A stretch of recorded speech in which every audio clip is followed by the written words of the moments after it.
नमस्कार, बघूयात आजचा पहिला पदार्थ। आता हा पदार्थ तयार करण्यासाठी गॅसवरती कढई गरम करायला ठेवायची आहे। यामध्ये आपल्याला पोहे खायचे 3 छोटे चमचे तेल घालायचे। तेल चांगलं गरम करून घ्यायचं। यामध्ये आता 1 चमचा जिरं घालायचं आहे। जिरं चांगलं फुलल्यानंतर यात अर्धी वाटी मिरचीचे काप घालायचे आहे। इथे मी साधारण 6 ते 7 हिरव्या मिरच्या घेतलेल्या होत्या आणि त्याचे असे काप केलेले होते। ही पोपटी मिरची वापरलेली आहे। ही मिरची थोडीशी कमी तिखट असते म्हणून वापरली।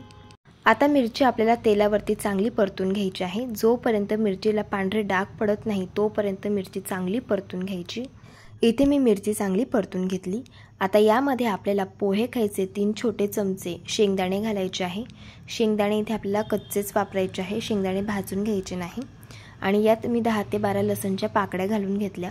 पुन्हा याला 1 ते 2 सेकंद छान परतून घ्यायचे। याला परतून घेतलेला आहे। गॅस बंद करायचा आणि यामध्येच आपल्याला मुठभर कोथिंबीर घालायची।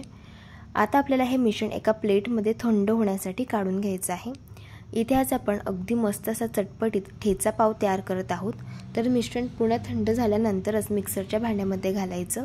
यामध्ये चवीप्रमाणे मीठ घालायचं आणि हा ठेचा थोडासा जाडसर आपल्याला छान मिक्सरला वाटून घ्यायचा आहे। या पद्धतीने हवं तर तुम्ही हा ठेचा खलबत्त्यामध्ये सुद्धा छान कुटून घेऊ शकता। इथे आपला ठेचा तयार झालेला आहे। हा पदार्थ तयार करण्यासाठी बटाट्याची चटपटीत स्टफिंग तयार करायची आहे। तर त्यासाठी वाटण बनवून घेऊया। 3 हिरव्या मिरच्या घेतलेल्या आहे आणि 6 ते 7 लसणच्या पाकळ्या घेतल्या। यामध्ये 1 चमचा जिरं घालून घ्यायचं आहे आणि मुठभर यात घालायचं आहे पुदिना। पुदिन्यामुळे या पदार्थाला चव खूप छान येते। आणि मुठभर यामध्ये कोथिंबीर घालून घ्यायची। अजिबात पाण्याचा वापर न करता थोडंसं जाडसर असं आपल्याला हे वाटण तयार करून घ्यायचे। इथे मी हे वाटण तयार करून घेतलेलं आहे। बटाट्याची स्टफिंग तयार करण्यासाठी 2 मध्यम आकाराचे बटाटे उकडून घेतले आणि त्यांची सालं काढून घेतली। बटाटा पूर्ण थंड झाल्यावरती याला आपल्याला छान किसून घ्यायचं आहे। हवं तर तुम्ही बटाटा मॅश देखील करून घेऊ शकता। बटाटा किसून घेतला। आता यामध्ये आपल्याला तयार करून घेतलेले हे वाटण घालायचे।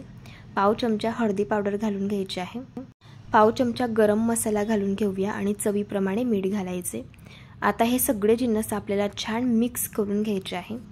इथे आपलं मस्त असं हे चटपटीत बटाट्याचं स्टफिंग तयार झालेलं आहे।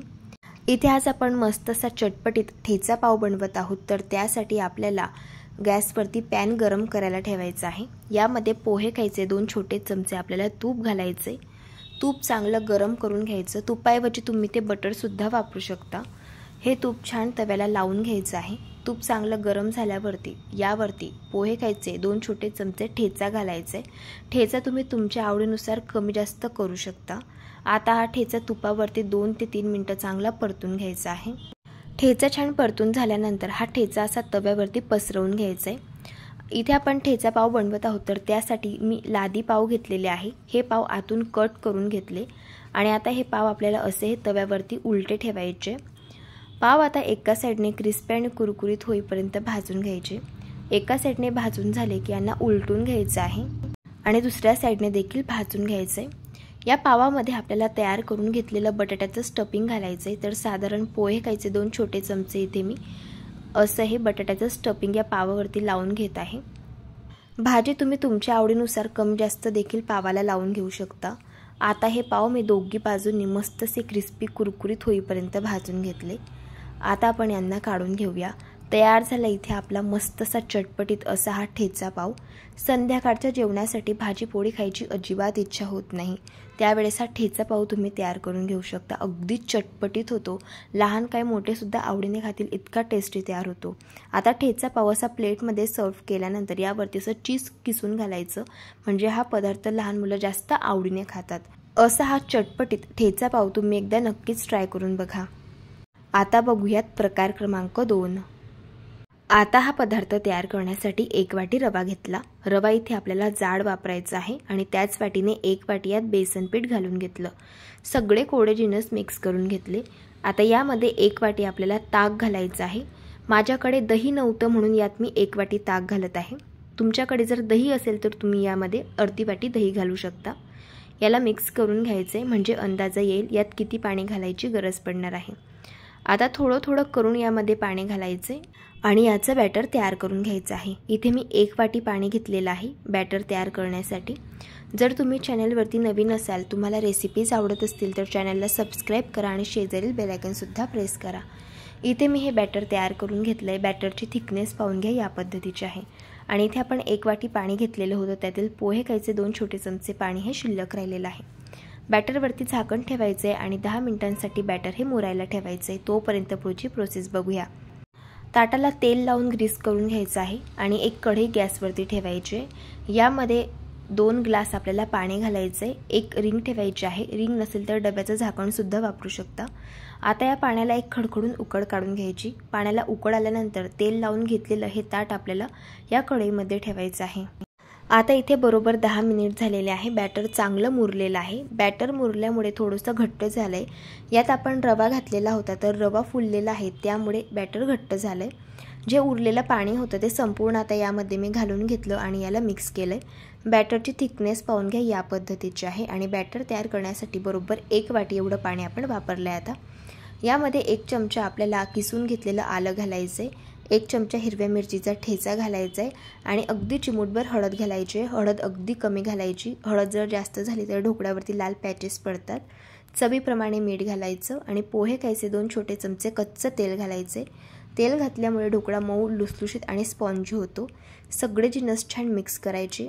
आता सगळ्यात शेवटी ढोकळा स्पॉन्जी आणि सॉफ्ट तयार होण्यासाठी यात 1 चमचा लेमन फ्लेवरचा इनो घालायचा आहे। इनो नसेल तर तुम्ही ते पाव चमचा बेकिंग सोडा वापरू शकता। बॅटर अगदी पटापटा मिक्स करायचं आहे आणि लगेच हे बॅटर आता आपल्याला ताटामध्ये ओतून घ्यायचं आहे। आता झाकण ठेवून हा ढोकळा गॅसच्या हाय फ्लेमवरती साधारण 10 ते 12 मिनिटं आपल्याला वाफवून घ्यायचं आहे।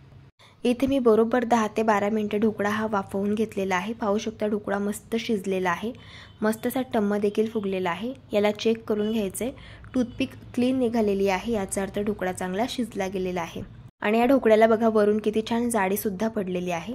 हा ढोकळा हलकासा आपण थंड करून घेऊया, तोपर्यंत ढोकळ्यासाठी फोडणी बनवून घेऊया। पॅनमध्ये पोहे खायचे 4 छोटे चमचे तेल घालायचे। तेल चांगलं कळकळीत गरम करायचं। यात आता 1 चमचा मोहरी घालायची। मोहरी तडतडल्यानंतर यामध्ये 10 ते 12 कढीपत्त्याची पानं घालायची आहे। 4 ते 5 हिरव्या मिरच्या घालायच्या आणि छान ह्या हिरव्या मिरच्या तेलावरती हलकेसे पांढरे डाग येईपर्यंत परतून घ्यायच्या। इथे आपली फोडणी मस्त तयार झाली। गरम गरम फोडणी आपल्याला लगेच ढोकळ्यावरती घालून घ्यायची आहे आणि लगेच हा ढोकळा आपल्याला कट करून घ्यायचा आहे। ढोकळा कट करत असतानाच तुम्हाला अंदाज आला असेल हा ढोकळा किती स्पॉन्जी आणि सॉफ्ट तयार झालेला आहे। कधी कधी रात्रीच्या स्वयंपाकामध्ये आपल्याला भाजी पोळी खायचा कंटाळा येतो, खिचडीसुद्धा कधी कधी नको वाटते, त्यावेळेस तुम्ही हा ढोकळा बनवून घेऊ शकता। मस्त असा जाळीदार झाला आहे, स्पॉन्जी आणि सॉफ्ट झालेला आहे आणि चवीला तर विचारूच नका, अगदी भन्नाट लागतो। प्रकार क्रमांक 3। आता हा पदार्थ तयार करण्यासाठी 2 वाटी गव्हाचं पीठ घेतलं। यामध्ये पोहे खायचे 2 छोटे चमचे बेसन पीठ घालून घेतलं। 1 वाटी कांद्याची पात यामध्ये घालायची आहे। पाव वाटी बारीक चिरलेला कांदा घालायचा आहे। 1 चमचा आलं लसूणची पेस्ट घालून घ्यायची आणि 1 चमचा हिरव्या मिरचीचा ठेचा घालायचा। तिखट आवडीनुसार कमी जास्त करू शकता। इथे मी 1 चमचा धणे पावडर, पाव चमचा जिरे पावडर, पाव चमचा हिंग, पाव चमचा हळदी पावडर आणि पाव चमचा गरम मसाला घेतलाय। पोहे खायचे 2 छोटे चमचे, यामध्ये पांढरे तीळ घालायचे, बारीक चिरलेली कोथिंबीर घालायची आणि चवीप्रमाणे मीठ घालायचे।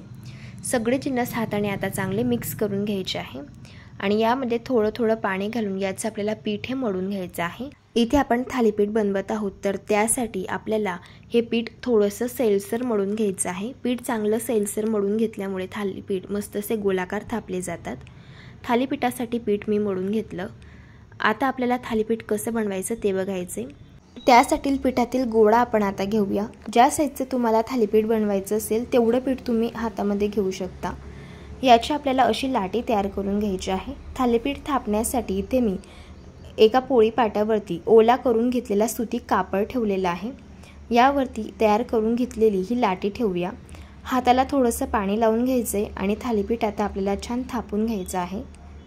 इथे मी हे थालीपीठ थापून घेतलंय। या थालीपीठाला आता आपण होल तयार करून घेऊया आणि लगेच हे थालीपीठ आता भाजून घेऊया। त्यासाठी तवा गरम करून घेतलाय। कापडासहित हे थालीपीठ असं आपल्याला या तव्यावरती ठेवायचे आणि अगदी हलक्या हाताने हा रुमाल यावरचा काढून घ्यायचा आहे। थालीपीठ आता दोघी साईडने क्रिस्पी आणि कुरकुरीत होईपर्यंत भाजून घ्यायचे। थालीपीठ भाजत असताना तेलाचा किंवा तुपाचा वापर तुम्ही इथे करू शकता। इथे मी हे थालीपीठ दोघी साईडने क्रिस्पी आणि कुरकुरीत होईपर्यंत छान भाजून घेतलं। तयार झालं इथे आपलं मस्तच हे पौष्टिक थालीपीठ। अगदी चवीला छान लागतं, मस्त क्रिस्पी आणि खुसखुशीत होतं। हे थालीपीठ तुम्ही टोमॅटो केचप सोबत किंवा दह्यासोबत खाऊ शकता किंवा शेंगदाण्याच्या चटणीसोबत सुद्धा हे छान लागतं। एकदा नक्कीच या पद्धतीने ट्राय करून बघा। प्रकार क्रमांक 4। आता हा पदार्थ तयार करण्यासाठी 1 कप तांदूळ घ्यायचे आहे। तुमच्याकडे जो तांदूळ घरात अवेलेबल असेल तो तुम्ही ते वापरू शकता। पाव कप तुरीची डाळ यामध्ये घालायची आणि पाव कप मसूरची डाळ घालून घ्यायची। पाणी घालून छान डाळ आणि तांदूळ मस्त स्वच्छ धुवून घ्यायचे। आता गॅसवरती कुकर गरम करायला ठेवायचं। यामध्ये पोहे खायचे 3 छोटे चमचे तेल घालायचं। तेल चांगलं कडकडीत गरम झाल्यावरती 1 चमचा मोहरी घालून घ्यायची। मोहरी तडतडल्यानंतर पाव चमचा हिंग घालायचा आणि 1 चमचा जिरं घालायचं। 1 मोठी वाटी यामध्ये कांदा घालायचा। मूठभर शेंगदाणे घालायचे आणि 10 ते 12 कढीपत्त्याची पानं घालून घ्यायची। 1 तेजपत्त्याचं पान आणि इथे मी अर्धा इंच दालचिनी घालून घेतलेली आहे। आता आपल्याला कांदा हलकासा मऊ होईपर्यंत परतून घ्यायचा आहे। कांदा परतून झाल्यानंतर यामध्ये 1 चमचा अद्रक लसूणची पेस्ट मी घालून घेतलेली आहे। 1 मोठी वाटी यामध्ये आपल्याला बारीक चिरलेला टोमॅटो घालायचा आहे। टोमॅटो मऊ होईपर्यंत चांगला परतून घ्यायचा आहे। इथे मी हा टोमॅटो परतून घेतला। यामध्ये अर्धी वाटी आपल्याला बटाट्याचे काप घालायचे। कच्चा बटाटा घेतला आणि त्याची सालं काढून घेतली, नंतर त्याला चॉप केलं आहे। पाव वाटी यामध्ये मी गाजर घालून घेतलं। पाव वाटी वाटाणे घातले। आता 1 चमचा लाल तिखट, 1 चमचा काश्मीरी मिरचीचं तिखट आणि 1 चमचा यात काळा मसाला घातला। पाव चमचा गरम मसाला घातला। पाव चमचा हळदी पावडर घातली। सगळे मसाले छान भाज्यांसोबत 1 ते 2 सेकंद छान परतून घेतले। स्वच्छ धुवून घेतलेले डाळ आणि तांदूळ यामध्ये घातले आणि 1 वाटी भिजवून घेतलेले सोयाबीन यामध्ये घातलेले आहे। आता छान याला मिक्स करून घ्यायचं आहे। इथे आपण खिचडी बनवत आहोत तर त्यासाठी यात पाणी घालायचं आहे। तर साधारण इथे आपल्याला 2.5 कप पाणी घालून घ्यायचं आहे। इथे आपण 1 कप तांदूळ घेतले होते तर त्याच कपाने मी 2.5 कप यामध्ये पाणी घातलं। चवीप्रमाणे मीठ घालून घेतलं आणि बारीक चिरलेली कोथिंबीर यामध्ये घातलेली आहे। याला मिक्स करायचे आणि झाकण लावून कुकरच्या आपल्याला 2 शिट्ट्या काढून घ्यायच्या आहे आणि ही खिचडी शिजवून घ्यायची आहे। इथे मी कुकरच्या 2 शिट्ट्या काढून घेतल्या आहे। मस्त अशी इथे आपली ही खिचडी शिजलेली आहे। मस्त अशी सुटसुटीत मोकळी मोकळी दाणेदार अशी खिचडी होते। चवीलाही अगदी छान लागते। एकदा या पद्धतीने तुम्ही नक्कीच ट्राय करून बघा। आता बघूयात प्रकार क्रमांक 5। आता हा पदार्थ तयार करण्यासाठी 1 वाटी मी तांदळाचं पीठ घेतलेलं आहे। यामध्ये 1 वाटी रवा घालायचा आहे। रवा इथे आपल्याला जाड वापरायचा आहे। 1 वाटी दही घालून घ्यायचं आहे आणि हे सगळे जिन्नस मिक्स करायचे म्हणजे आपल्याला अंदाजा येतो यात किती पाणी घालायची गरज पडणार आहे। आता थोडं थोडं पाणी घालायचे आणि याचं बॅटर तयार करून घ्यायचं आहे। इथे मी हे बॅटर तयार करून घेतलं। बॅटरची थिकनेस पाहून घ्या या पद्धतीचे। आता बॅटरवरती झाकण ठेवायचे आणि 10 मिनिटांसाठी हे बॅटर आपल्याला मुरण्यासाठी ठेवून द्यायचं आहे। इथे मी बरोबर 10 मिनिटं बॅटर चांगलं मुरण्यासाठी ठेवलेलं होतं। बॅटर चांगलं मुरल्यामुळे तुम्ही पाहू शकता मस्त असं घट्ट झालेलं आहे। असंच आपल्याला घट्ट हे बॅटर वापरायचं आहे। हा पदार्थ चवीला आणखी चविष्ट होण्यासाठी एक फोडणी तयार करून घ्यायची आहे। पॅनमध्ये पोहे खायचे 2 चमचे तेल गरम करून घेतलं। यामध्ये 1 चमचा मोहरी आणि 1 चमचा जिरं घातलं आणि 1 वाटी कांदा यामध्ये घातला। कांदा हलकासा मऊ होईपर्यंत परतून घेतला आणि नंतर हा कांदा आता आपल्याला या बॅटरमध्ये घालायचा आहे। बारीक चिरलेली कोथिंबीर यामध्ये घालून घेतली आणि छान याला मिक्स करून घेतलं। सगळ्यात शेवटी चवीनुसार मीठ घालायचं आहे। यामध्ये 1 चमचा लेमन फ्लेवरचा इनो घालायचा आहे। इनो ॲक्टिवेट करण्यासाठी यावरती थोडंसं पाणी घालायचं आणि एकाच डायरेक्शनमध्ये बॅटर 1 ते 2 सेकंद फेटून घ्यायचं। इथे आपण तांदळाच्या पिठाचे आप्पे बनवत आहोत तर त्यासाठी आप्पे पात्र गरम करून घेतलं। यामध्ये तेल घालून घ्यायचं आहे। तेल चांगलं गरम झाल्यावरती तयार करून घेतलेलं आप्प्यांचं बॅटर आप्पे मोल्डमध्ये फिल करून घ्यायचे। आता हे आप्पे आपल्याला गॅसच्या अगदी मंद आचेवरती साधारण 5 मिनिटं एका साईडने भाजून घ्यायचे आहे। आप्पे भाजताना गॅसची फ्लेम मोठी ठेवायची नाही, अगदी स्लो ठेवायची। इथे मी हे आप्पे एका साईडने भाजून घेतलेले आहे आणि तुम्ही हे आप्पे बघा किती छान टम्म फुगलेले आहे। यांना आपण उलटून घेऊया। पाहू शकता आप्प्यांना एका साईडने छान रंग आलेला आहे। दुसऱ्या साईडने देखील हे आप्पे मस्त भाजून घेतले। आता आपण यांना काढून घेऊया। तयार झाले मस्त असे मऊ लुसलुशीत स्पॉन्जी आणि सॉफ्ट असे तांदळाच्या पिठाचे हे आप्पे चवीला अगदी छान लागतात. नक्कीच एकदा ट्राय करून बघा. प्रकार क्रमांक 6. आता हा पदार्थ तयार करण्यासाठी 1 वाटी ज्वारीचं पीठ घेतलेलं आहे. यात 2 चमचे बेसन पीठ घालून घेतलं. 1 चमचा आलं लसूण आणि हिरव्या मिरचीचा ठेचा घातला. पाव चमचा हळदी पावडर, पाव चमचा गरम मसाला आणि चवीप्रमाणे मीठ घालून याला मिक्स करून घेतलं. आता थोडं थोडं यात पाणी घालायचं आणि याचं बॅटर तयार करून घ्यायचं. याचं मी बॅटर तयार करून घेतलेलं आहे. बॅटरची थिकनेस पाहून घ्या, या पद्धतीचे आहे. यापेक्षा जास्त घट्ट हे बॅटर ठेवायचं नाही, असं सैलसरच बॅटर ठेवायचे, कारण याचे आपल्याला क्रिस्पी कुरकुरीत डोसे बनवायचे आहे. 1 वाटी ज्वारीच्या पिठासाठी इथे मी बरोबर 3 वाटी पाणी वापरलेलं आहे हे पीठ तयार करण्यासाठी. डोसे तयार करण्यासाठी तवा अगदी कडकडीत गरम करून घेतला. तेल लावून घेतलं तव्याला, नंतर टिश्यू पेपरने पुसून घेतलं. आता डोसा तव्यावरती घालताना पीठ आपल्याला ढवळून घ्यायचं आहे आणि नंतर मग असं तव्यावरती घालायचं आहे. आता हा डोसा आपल्याला क्रिस्पी आणि कुरकुरीत होईपर्यंत एकाच साईडने भाजून घ्यायचा आहे. इथे मी हा डोसा एकाच साईडने भाजून घेतलेला आहे. मस्तसा क्रिस्पी आणि कुरकुरीत असा हा ज्वारीच्या पिठाचा डोसा तयार झाला. हा डोसा तुम्ही पुदिन्याच्या चटणीसोबत किंवा टोमॅटो केचपसोबत खाऊ शकता. प्रकार क्रमांक 7. हा पदार्थ तयार करण्यासाठी सगळ्यात आधी आपल्याला पुदिन्याची चटणी तयार करायची आहे. त्यासाठी मिक्सरच्या भांड्यामध्ये 1 चमचा जिरं घातलं, 6 ते 7 लसणच्या पाकळ्या, 3 हिरव्या मिरच्या घातल्या आणि 2 चमचे यामध्ये नायलॉन पिवळी शेव घालून घेतली. 1 चमचा फुटाण्याची डाळ घालायची आणि 1 मोठी वाटी यामध्ये आपल्याला पुदिना घालायचा आहे. मूठभर यात कोथिंबीर घालून घ्यायची आहे. चवीप्रमाणे मीठ घालायचं आहे आणि यात आपल्याला 1 इंच आल्याचे काप घालायचे आहे. आल्याचे काप घालताना मी विसरले होते, त्यामुळे शेवटी घातलेले आहे. आणि पाव चमचा यामध्ये आपल्याला लिंबाचा रस घालायचा आहे. लिंबाच्या रसामुळे ही चटणी 2 ते 3 आठवडे अगदी मस्त टिकली जाते आणि हिरवीगार राहते. पाणी घालून आपल्याला चटणी ही बारीक वाटून घ्यायची आहे. इथे मी चटणी ही वाटून घेतलेली आहे. पाहू शकता मस्तशी हिरवीगार इथे आपली ही पुदिन्याची चटणी तयार झाली. पदार्थ तयार करण्यासाठी इथे मी 2 ब्रेडच्या स्लाइस घेतलेल्या आहे. ब्रेडच्या आपल्याला दोघी साईडला बटर लावून घ्यायचं आहे. बटरऐवजी तुम्ही ते तूपसुद्धा वापरू शकता. आता ही तयार करून घेतलेली पुदिन्याची चटणी ब्रेडच्या दोघी साईडला आपल्याला लावून घ्यायची आहे. आता या ब्रेडवरती स्लाइस करून घेतलेले कांद्याचे काप घालायचे आहे. याच पद्धतीने मी टोमॅटो देखील कापून घेतलेला आहे. कांद्यावरती आपल्याला थोडंसं मीठ घालायचं आहे. या टोमॅटोवरती देखील थोडंसं मीठ घालून घ्यायचं आहे. आता काकडी यावरती आपण ठेवून घेऊया. इथे तुम्ही यावरती भाज्या तुमच्या आवडीनुसार वापरू शकता. जर तुम्हाला पत्ताकोबी वापरायची असेल तर ती सुद्धा तुम्ही ते वापरू शकता. सगळ्यात शेवटी यावरती आपल्याला किसून घेतलेलं चीज घालायचं. इथे मी प्रोसेस चीज वापरत आहे, तुम्ही मोझरेला चीज सुद्धा वापरू शकता. आता ब्रेडची दुसरी स्लाइस यावरती अशी ठेवून घ्यायची आहे. हाताने थोडंसं याला प्रेस करायचं आणि हे सँडविच भाजून घ्यायचे. सँडविच भाजण्यासाठी तवा गरम करून घेतला. यावरती 1 चमचा बटर घातलं. बटरऐवजी तुम्ही ते तूपसुद्धा वापरू शकता. आता हे सँडविच आपल्याला दोघी बाजूंनी क्रिस्पी आणि कुरकुरीत होईपर्यंत भाजून घ्यायचे. सँडविचच्या वरच्या साईडला देखील मी थोडंसं बटर लावून घेतलं आहे. पाहू शकता एका साईडने मस्त असं सँडविच हे भाजून झालं आहे आणि दुसऱ्या साईडने देखील याला मी भाजून घेतलं. तयार झालं क्रिस्पी आणि कुरकुरीत असं हे व्हेजिटेबल सँडविच. चवीला अगदी छान लागतं आणि पौष्टिक देखील आहे. लहान मुलं तर फार आवडीने खातील, इतकं टेस्टी तयार होतं. एकदा नक्कीच ट्राय करून बघा. तुम्हाला जर आजच्या सर्व रेसिपीज आवडल्या असतील तर चॅनलला सबस्क्राईब करा आणि शेजारील बेल आयकॉन सुद्धा प्रेस करा. चला भेटू आता नवीन रेसिपीसोबत. तोपर्यंत धन्यवाद.